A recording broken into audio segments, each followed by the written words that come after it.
Ashama akka mooltan sagantaan BBC afaan oromoo kamisa galgalaa kunooti naannoo Somaaleetti filannoon akka hin taasifamne boordiin filannoo biyyaalessaa beeksise.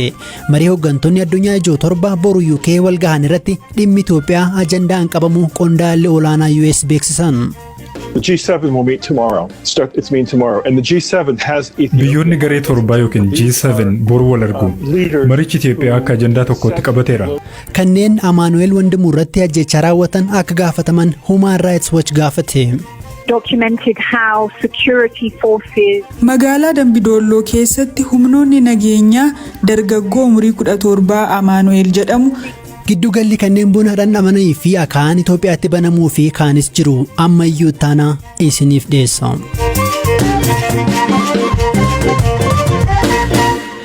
Manni maree nageenyaa UN dhimma Tigraay irratti furmaata akka barbaadu UN'tti ambaasaddarri US Linda Thomas Greenfield gaafatan.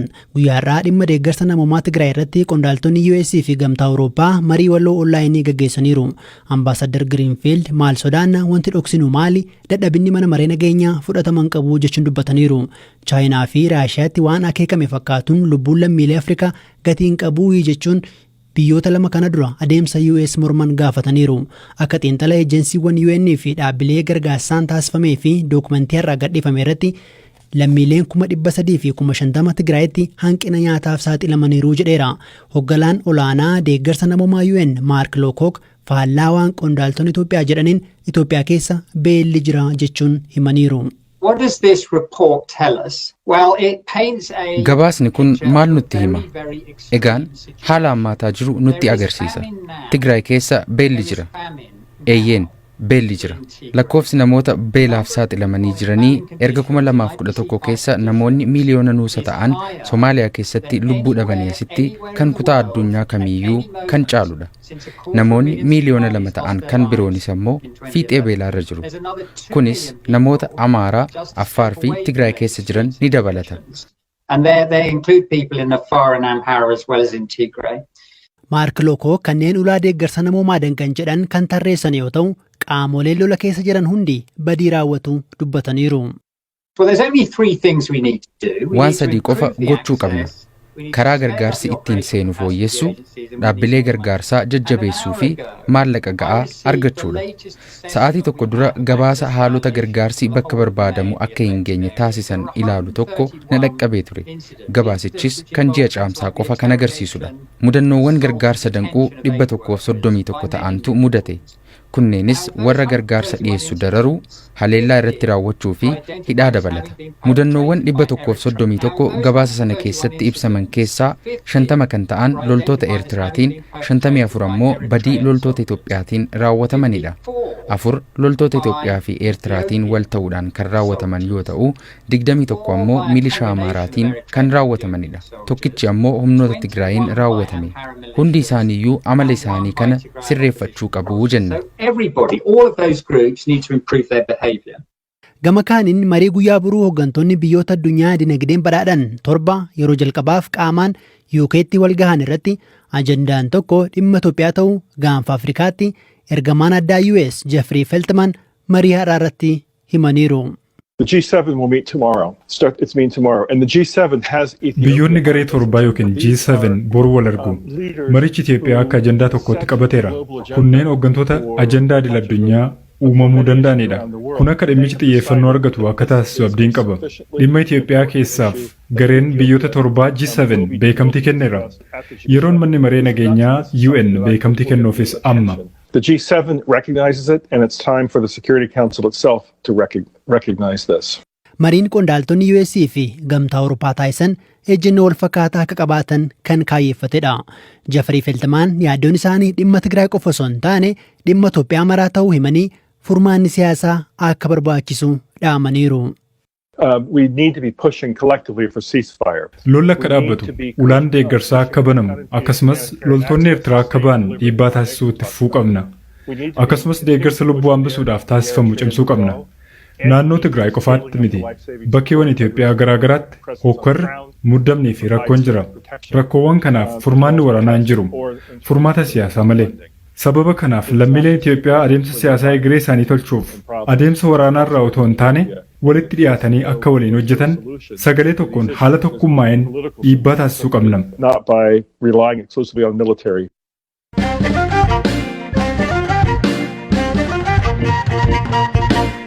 Qaamoleen nageenyaa fi aangawootni mirga namoomaa sarban akka gaafataman gareen mirga namoomaaf falmu Human Rights Watch gaafate. Dhaabbatichi qorannoo ajjechaa dargaggoo Amaanu'eel Wandimuu irratti magaalaa Dambii Dollootti raawwatee baaseera. Akka dhaabbatichi ibsetti dargaggoon kun bakka uummanni jirutti ajjeefame. Qondaaltonni yeroos BBC'n dubbisee garuu kun akka hin taane himanii turan. Akka jaarmiyaan idil addunyaa mirga namoomaaf falmu jedhutti addabaabayitti ajjeefamuun dargaggoo Amaanu'eel Wandimuu sarbama qaamoleen nageenyaa Itoophiyaa keessatti raawwataniif gaafatamni akka hin jirre agarsiisa. Human Rights Watchitti Daayirektarii Gaanfa Afrikaa Latishaa Baadar waan qoratanii argatan akkanaan himti. Well, we basically documented how security forces in the town of Dambidolo in May. Magaalaa Dambidolloo keessatti humnoonni nageenyaa dargaggoo umurii 17 Amaanu'eel jedhamu qabanii reebanii yeroo baqachuuf jedhu miila isaa rukutuu galmeessineerra. Magaala keessa qabanii erga naannessaniin booda bakka jiraattonni jiranitti isa ajjeesan. Qondaaltonni mootummaa yeroo ajjeefamu hin waraabne malee wanta suukaneessaa raawwate mara waraabanii turan. Waan waraabaniis gadhiisanii turan. Himannaa cimaa irratti ka'e akka dubbatan yoo gaafataman amanuu hin barbaanne. Ergasii booda akka qorannetti maatiin mucaallee hidhamaniiru. Yeroo maatiin reeffa ilma isaanii kaasanii awwaaluuf jedhan reebamanii turan. Jalqaba dhorkamaniiyyuu turan. Kanneen du'a isaa gadda taa'an irratti doorsisni gaheera. Kanneen amma yoonaa hidhaa jiranis jiru. Lixa Oromiyaatti gabaasni himannaa dhugaa qabu ammallee nu dhaqqabaa jira. Himannaa hidhattoonni qondaaltota mootummaa ajjeesuu lammiilee nagaa ajjeesuu jedhu nu bira gaha.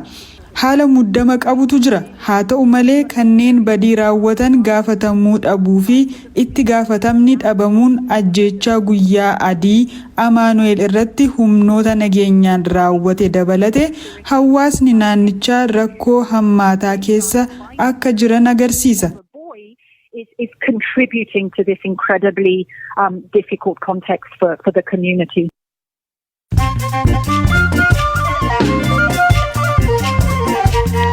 Amma oduuwwan gaggabaaboon isinitti himaa naannoo Somaalee dabalatee naannolee filannoo 54 keessatti filannoon akka hin gaggeeffamne boordiin filannoo biyyaalessaa beeksise. Filannoo Waxabajjii 21 adeemsifamuuf karoorfame irratti naannoo Somaalee dabalatee naannoo filannoo 54 keessatti dogoggora kaardii filannoo uumameef jecha filannoon hin gaggeeffamu jedheera boordiin filannoo. Sanaan alattis guyyuma wal fakkaatutti akka gaggeeffamuuf yaadamee kan ture filannoon rifarandamii naannoo kibba lixa Itoophiyaa hundeessus qaammee bultii tokko taasifamaa jedhameera. Eertiraan gabaasa loltoonni Somaaliyaa waraana Tigraay keessatti hirmaataniiru jedhu balaaleffatte. Ministeerri odeeffannoo Eertiraa Yemaana Gabramasqal himannaa loltoonni Somaaliyaa loltoota Eertiraa waliin ta'uun naannoo Tigraay keessatti lolaa turan jedhu dharaa jedhaniiru. Haamiin loltoonni Somaaliyaa lolicha keessatti hirmaataniiru jedhu miidiyaa hawaasaa irratti mul'achuu kan jalqabe erga gabaasaan addaa mirga namummaa UN Eertiraa jiru Muhammad Abdelsalaan Baabekar gabaasicha mana maree mirga namummaa UN'if ergee maxxaneen booda ture.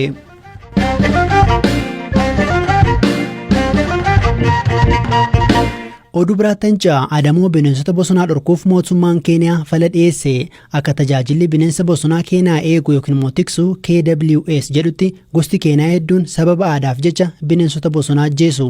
Falli dhiyaate kun maali? Aslii Galgaloo nutti himti. Waggaa cufaa bakka garagaraatti waan aadaa ofii geggeessuu fi gosooti garii keenya keessatti bineensa bosonaa adamsan. Itti aanaan Daayirektaraa tajaajila bineensa bosonaa Keeniyaa ka qabeen naannoo kaaba biyyattii jiruutti itti gaafatamummaa qabu Robert O'Brien gosooti kaaba biyyattii naannoo marsabeetii keessa jiraatan waa'ee garagaraaf adamsuu hima. Aadaa geggeessuuf jecha ajjechaa bineensota bosonaa dhorkuuf waan hedduu dalagne. Amma marsabeet keessatti gosti akka reendilaa fi saamburuu yoo dhaqna qabatan leenca ajjeesanii gogaan isaa muramee miila harkaa fi mataatti hidhatan. Abbaan ilma isaa dhaqna qabate hundi gogaa kana hidhata. Gosti daasanichis akkasuma. Hiriyaa tokkorraa kan birootti ce'uuf qeerrensa ajjeesanii gogaa hidhatan. Gosti Turkaanaa immoo guchii ajjeesu. Namni uffata guchii kana hin qabne ayyaana isaanii dhaquun ittiin tolu. Dubartoonni Gabraa fi Booranaa waa'ee urgooftuu qaama ofii ittiin bareechisan miidhagsuuf Gurra eegee fi qeensa arbaa barbaadan jedhama. Mootummaan keenya adamoo bineensa bosonaa balleessuu fi tarkaanfiiwwan hedduu fudhachuu dubbata. Bara 1989 irra jalqabee keenya keessatti tarsiimoo eegdota bineensotaa fi mirgoota adamsitoota jeesaniin kennuu jira. Kun garuu rakkoo tan furuu hin dandeenye. Amma immoo adamoo kan dhaabuu fi karaa haaraan dhufuu him Roobert. Dhiyeenya kana sirna dhaqna qabaa irratti akka leenci hin ajjeefamne waliigallee gogaan leencaa kan kuufame Keeniyaa keessa kan jiru hundumayyuu walitti qabnee itti kennine. Muranii hidhatanii aadaa ofii nagaadhaan geggeeffatan. Gogaan kun xiqqaa waan ta'eef akka deebisan gaafanna. Ayyaanni illee waggaa hedduun booda maree waan deebi'uuf hanga ayyaanni kun dhufutti nutti deebisanii as keenyee fi gaafa barbaadan fudhataniitti fayyadamuu jechuudha. Waliigaltee kanirraa milkaa'insa guddaa argachuu kan himu dhaabbatichi kanumirraan ammoo namoonni garii hagammaa ejjechaa bineensa bosonaatiin itti fuuf. Wagguma hanaa naannoo marsabeetii Bakshuur jedhamtuutti arbi lama ijjeefame. Qawween arbi kanaan ijjeessan argamuullee namoonni ajjecha kan raawwatan baramee garuu hin to'atamne. Akkuma biyyoota Afrikaa biroo adamsuun keenya keessatti rakkoo guddaa uumuu jira. Keessattuu bineensi adamsuuf barbaadan warseessaaf arba. Fedhiin addunyaan ilka arbaa fi gaafa warseessatiif qabdu gatii isa ol kaasee adamoo bineensa kanaa dabalaa jira. Ta'ullee waggaa dabree keenya keessatti adamoon bineensa bosonaa harka guddaan qabu himan.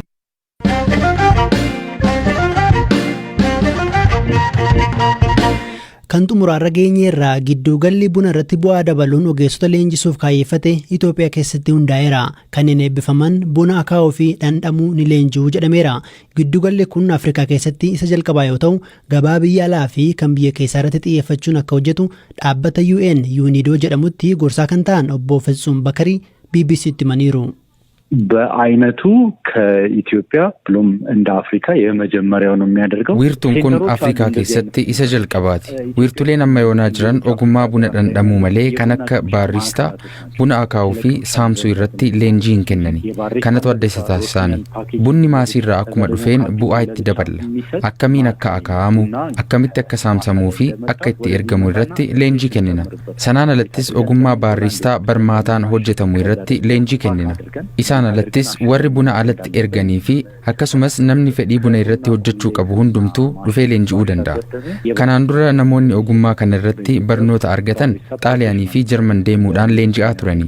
Wiirtuun kun asitti banamuun isaas ogeessonni akka baay'atanii fi buna irratti bu'aa dabalanii erguu irraa biyyattiin caalaatti akka fayyadamtu ni taasisaani. Nuti buna warra biqilchu osoo taanee jirru Jarman buna akaa'anii gurguruudhaan nurra dachaa lama galii argatu. ጨምረን የምንልከው እንደ ኢትዮጵያ ከ1 እስከ 2% ብቻ ነው ቡና አምራች ሀገር ሆነን ማለት ነው። Sirni buna ittiin danfisnu akkaataan itti dhiyeessinuu fi kan biroon Itoophiyaa biyyoota kaanirraa adda taasisa. Feestivaalota gurguddoo addunyaa irratti gaggeeffaman gara biyya bunaan beekamtu kanatti fiduuf waa yaaddan qabdu daldala bunaa biyya keessatti babal'ataa jiru fooyyessuuf maal yaaddan jennee gaaffii gaafanneef. ከአገሪቱን በምን ያክል ደረጃ ይጎዳል የሚለው dhugaadha fakkeenyaaf bunni jabanaa waan hedduu ittiin beekamnudha waanuma sana osoo bifa aadaa hin geeddarin ammayyeessuun ni danda'ama isa irratti ni hojjenna isa immoo feestivaala gara biyyaatti fiduu jedhuuf garuu nuti ammallee jalqabbii irra waan jirruuf ogeessota leenjisuu fi ga'oomsuu akkasumas galii argamsiisuu eegaluu irrattidha kan xiyyeeffannu nuti buna alatti erguu irratti qofaa miti kan hojjennu Afrikaa keessatti kan akka Itoophiyaa biyyi bunni itti dhugamu hin jiru harka 50 ol biyyuma keessatti dhugaatiif oola kanaafuu gabaa guddaatu jira kanuma bu'uura godhachuun namoonni maashinii bitachuun itti qaala'ee eelee sibiilaa irrattis ta'u akkamiin haala gaariidhaan akaa'uu danda'u akkamiin ammoo tumamaa isa jedhu irratti hawwanii fi namoota buna gurguraniif leenjii gaggabaaboo kennuudhaafis yaada qabna. የሁለት ሳምንት ስልጠና እያደረግን የመስጠት ሐሳብ አለ። Dhaggeeffattoota keenya sagantaan BBC Afaan Oromoo Kamiisa galgalaa xumuramaatti jira. Oduu tokkoon gurra simbuusaa namichi pirezidaantii Faransaay Emmanuel Macron kabalee hidhaa baatii 18tiin adabamuu odeeffanneerra. Macron wayita dheengada daawwannaa hojiif deemaniiti. Namni kun namoota isaan daawwatuuf dhaabatan gidduu dhaabatee kan isaan kabale. Hojiin isaa kunis namoota siyaasaa hedduun balaaleffatameera. Dhaggeeffattoota keenya odeeffannoowwan dabalataaf gara bbcafaanoroomoo.com imaluu dandeessu. Sagantaa irraa kan isiniif dhiyeesse ammayyuu taanaadha kan qopheesse yaadataa biraanuudha. Boru jechuunis jimaata walitti deebinaa halkan gaarii.